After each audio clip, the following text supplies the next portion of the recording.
Muy buenas tardes, amigos. Este es el programa Diálogo.net. Bueno, se ha producido el cambio de gabinete. El gobierno de Dina Boluarte ha conjurado aparentemente una crisis política de envergadura. El anterior gabinete que dirigía el señor Gustavo de Aranzén iba a ser, iba a ser Boluarte con el cambio del gabinete. Es lo que se suele en una democracia más o menos con cierta salud, es decir, ampliar la base política del gobierno. Al contrario, el gabinete ha continuado aislándose. Es evidente que el manejo del Congreso se vuelve más complicado por la cercanía del cronograma electoral, pero por otro lado, junto a las encuestas y a las críticas de los medios que incluso hablan de que hay un 0% de aprobación en el gobierno, se despidió a el señor José Salar, para muchos, el mejor ministro de este gobierno, el ministro que más voluntad de cambios y reformas estaba emprendiendo, ministro que había reformado la ley de AEPPs, había hablado de un relanzamiento de 35.000 millones de dólares en inversión, un shock desregulador, eliminar 14 programas que generaban gasto corriente innecesario. En fin, la noticia de su relevo se produce en momentos en que la economía este año empieza a mostrar buenos números de crecimiento a pesar de la cercanía de la campaña electoral. Durísimo golpe para la continuidad y la estabilidad económica del país en medio de una campaña electoral que se acerca y en medio de una guerra comercial que para nosotros sigue representando un 10% de arancel general que va a afectar, va a golpear definitivamente a muchos envíos del Perú, sobre todo a las agroexportaciones. Para hablar de estos temas, el día de hoy hemos convocado al señor Elmer Cuba, economista de larga trayectoria, socio en Macrocónsul, y que ha tenido la gentileza de aceptar este diálogo. Buenas tardes, señor Cuba. Buenas tardes. Gracias por la No, compañía. un gusto estar con usted nuevamente. Bueno, la salida de Salardi es tan dramática como parece, es decir, es una pieza que va a ser difícil de reemplazar. Demasiado daño se ha hecho con la salida del ex ministro de No hay que Economía. entender también cuando uno es ministro de Economía que se mueve dentro de un conjunto político, ¿no? De un gobierno, de un pensamiento y con un Congreso hostil. Entonces, si no lees bien eso, tu verdadera fortaleza, te puede ocurrir que esto te trague, ¿no? Como ha sido el caso de Salardi. Su ímpetu correcto en avanzar no era acompañado ni por la presidenta ni por el Congreso. No hay un ánimo reformista en el Perú, ¿no? Distinto es cuando tú ganas una elección con propuestas reformistas y es lo que has prometido, lo pones en práctica y nadie te puede decir nada, ¿no? Pero un gobierno que no prometió nada, que está en crisis política, difícil de avanzar. O sea, hay que leer bien también las fortalezas de uno dentro de ese puesto, ¿no? O sea, usted lo que dice es que el plan de acción del señor Salardi no era para este gobierno ni para esta realidad, sino era para un nuevo gobierno que se instala, que empieza a hacer reformas. Eso no es un poco aceptar de que, bueno, tenemos que sobrevivir con el agua hasta el cuello, hasta el cambio de Bueno, gobierno. esa es la realidad del gobierno, un gobierno que no tiene ni pueblo ni congreso, ¿no? De acuerdo. Ahora, esto, digamos, se veían buenos números en este No, primer y se ve, trimestre. no, de hecho la economía el año pasado creció 3,3 en promedio, pero los últimos 3 trimestres del año pasado son bastante altos, ¿no? 3,5 para arriba. Y este primer trimestre del año que ya terminó, el dato oficial, está pegado al 4%. Entonces es una velocidad crucero importante, la más alta de América Latina sin duda, sacando a Argentina, porque Argentina está rebotando, ¿no? Es un rebote después de su crisis de 2 años, ¿sabes? Pero sacando a Argentina del número, Perú tiene el crecimiento más sólido de la región hoy día, ¿no? Ahora, eso es así porque la economía peruana es de mercado y basta que sea de mercado, que los precios sean libres para que la gente invierta y crezca. Imagínate cómo sería con estabilidad política, ¿no? Si con estas idas y vueltas, con máxima debilidad política y con restricciones, ¿no es cierto?, a la evolución del mercado, este aún así crece 3% y sigue siendo líder en la región, ¿no?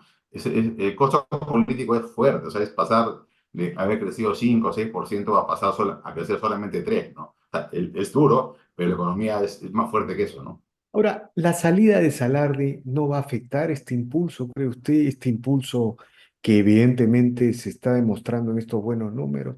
Incluso, digamos, había una nueva relación de confianza con las calificadoras que veían sus esfuerzos en ajustar el gasto.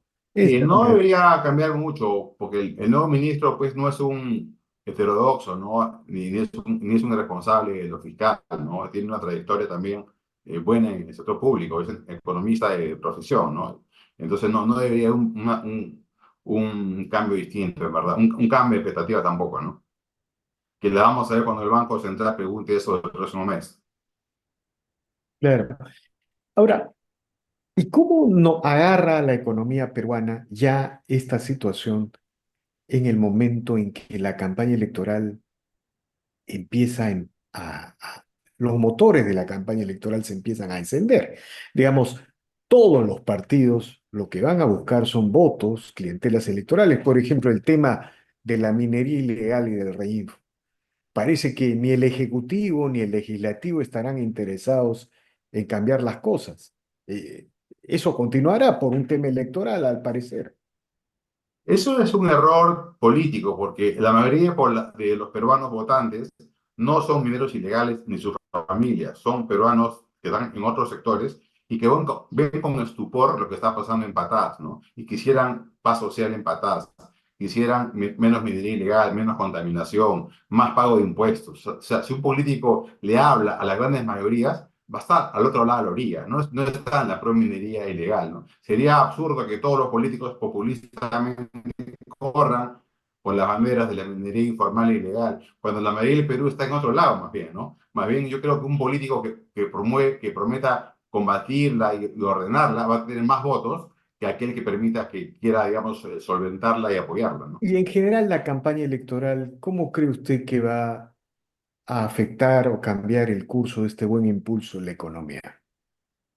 Mira, la economía lamentablemente, digamos, va a ir creciendo un poco menos el resto de meses por un tema aritmético, porque como vimos hace un momento, las tasas fueron muy altas el año pasado. Entonces, ahora sí te comparas con tasas, pues, potentes, ¿no? Entonces, naturalmente el ciclo económico es así, va a haber una suave desaceleración, pero no va a ser por la crisis política, por el tema político, por la campaña. La campaña recién calentará, calculo, a fines de año, ¿no? Porque hay poco dinero y el votante está en otra, está sobreviviendo, no, está privilegiando su vida personal, alejado y asqueado de la política. Entonces, no va a ser un factor todavía muy determinante, sino hasta el fin de año, ¿no? Sobre todo el verano del próximo año. De acuerdo. Ahora, quería preguntarle por algunos temas que tienen que ver ya más con la guerra comercial, con el curso general del mundo. ¿Usted cree que nuestras agroexportaciones van a resistir el 10% de aranceles que ha puesto Estados Unidos, considerando,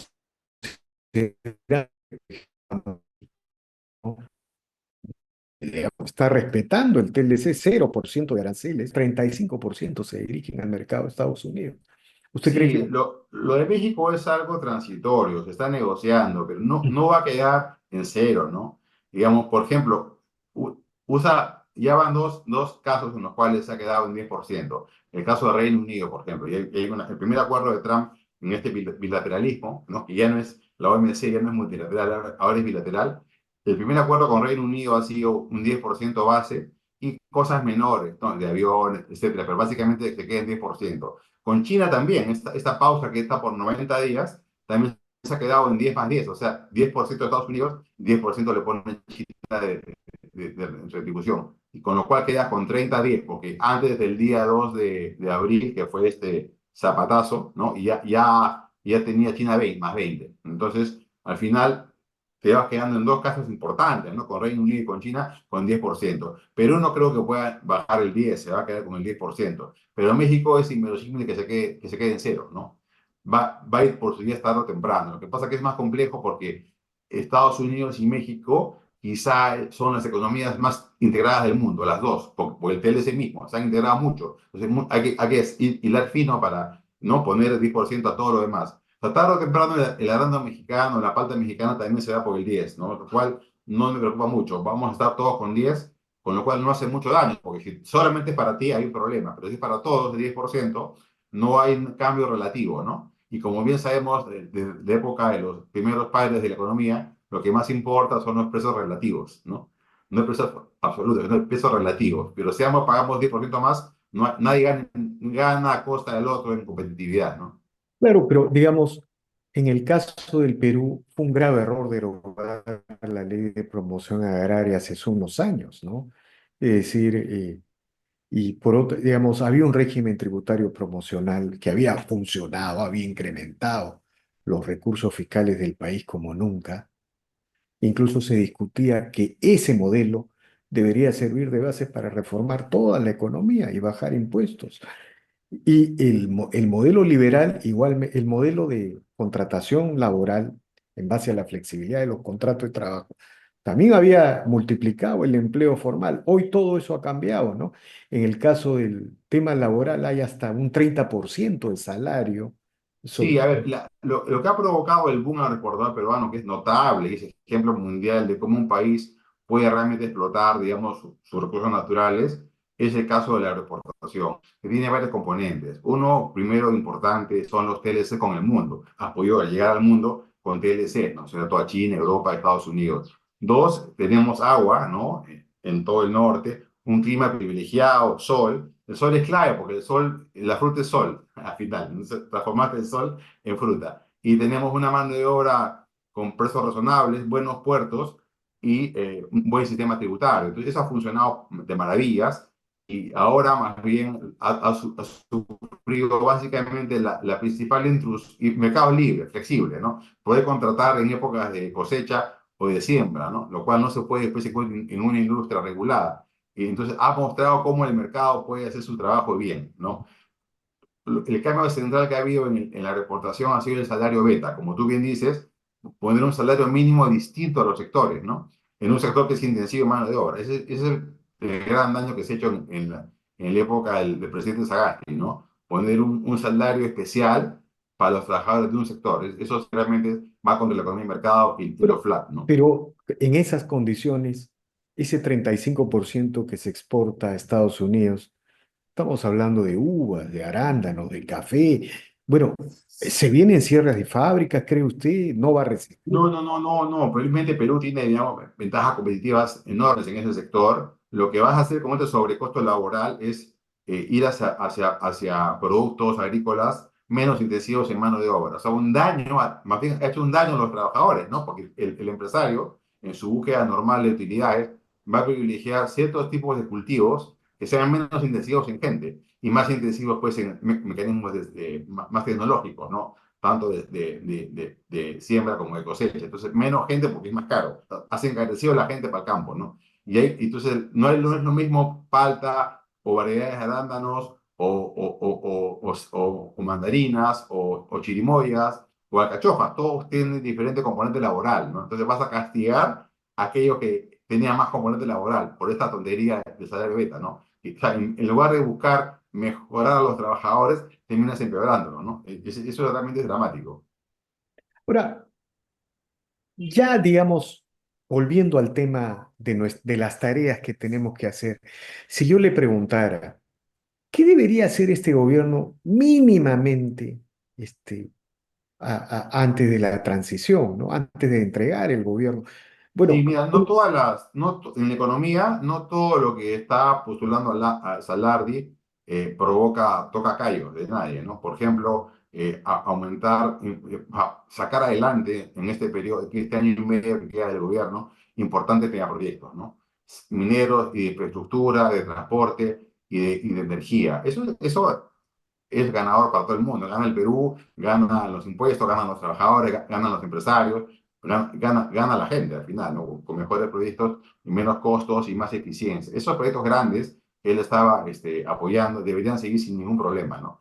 Dudo mucho más bien que sigamos a la velocidad el ANIL, por ejemplo, esos 14 programas de inversión pública que dan un mega ministerio, eso no va a continuar, no tiene apoyo político, ni el Congreso ni el propio gabinete. Entonces, esa idea finalmente fue lo que precipitó la salida de Salardi. Pero las demás ideas de él, que no tienen ese problema político, economía política, sí deberían seguir adelante. Por ejemplo, el tema de regulatorio. Nadie puede estar en contra de eso. Hay una sobreregulación en muchos sectores y hay que levantarla, ¿no? Ahora, realmente sería un logro que el gobierno de Boluarte saque el erróneo tema de Castillo en el tema de la tercerización, ¿no? Eso ha sido la más fuerte intromisión que tiene el modelo económico Que desde se su eliminen creación. estos dos decretos, estos dos, tres decretos laborales, ¿no? Tercerización, liberalización del derecho de huelga y esta idea de fomentar sindicatos de aquí para allá. Casi eran como tres decretos, ¿no? Que Sí, cambiaban. pero el más dañino ha sido que el Estado le diga a una empresa qué es lo que es importante en la empresa. Cada empresa tiene su activo estratégico, puede ser la gerencia, puede ser un producto, una fórmula, puede ser el transporte, cualquier cosa, un buen contrato de energía, algo que solamente lo sabe el accionista, ¿no? Entonces, el Estado no puede entrar dentro de la caja,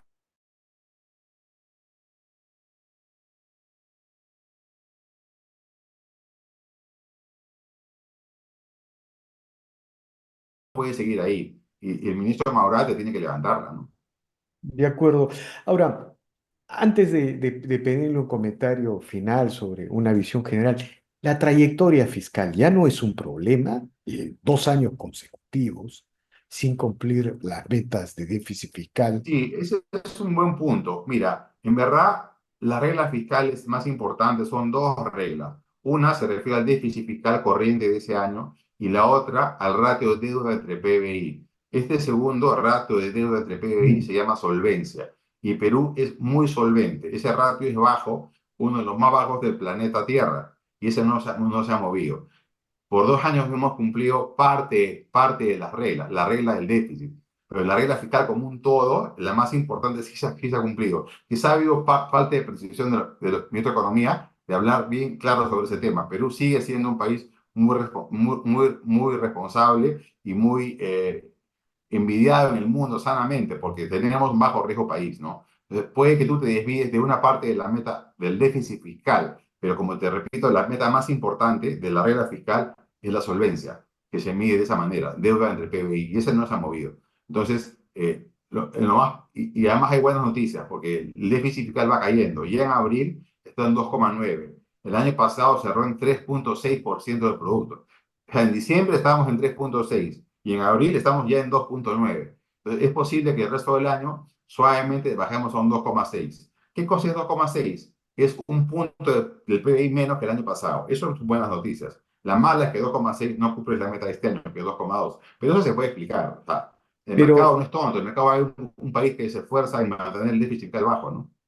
pero considerando que antes de la pandemia el déficit promedio era 1%, ¿acaso va a ser necesario un pequeño ajuste de parte del próximo gobierno, un pequeño shock Sí, del próximo eso gobierno? si fuese el caso si es que no haces nada con la evasión. Un buen ministro de Economía entrante del próximo gobierno tiene que bajar fuertemente la evasión tributaria. Si tú bajas la evasión, cierras el déficit fiscal, lo cierras y además te da el lujo de gastar en mejores infraestructuras, ¿no? Es como el guano, la época del guano, ¿no? Es una maravilla. O sea, esos ingresos que están ahí, que no lo he recuperado ya lo podías Eh, recuperar sin problemas, ¿no? O sea, el tema es bajar Bueno, la evasión. en todo caso, esta entrevista le agrega bastante optimismo a esta coyuntura que está atravesada por el pesimismo, ¿no?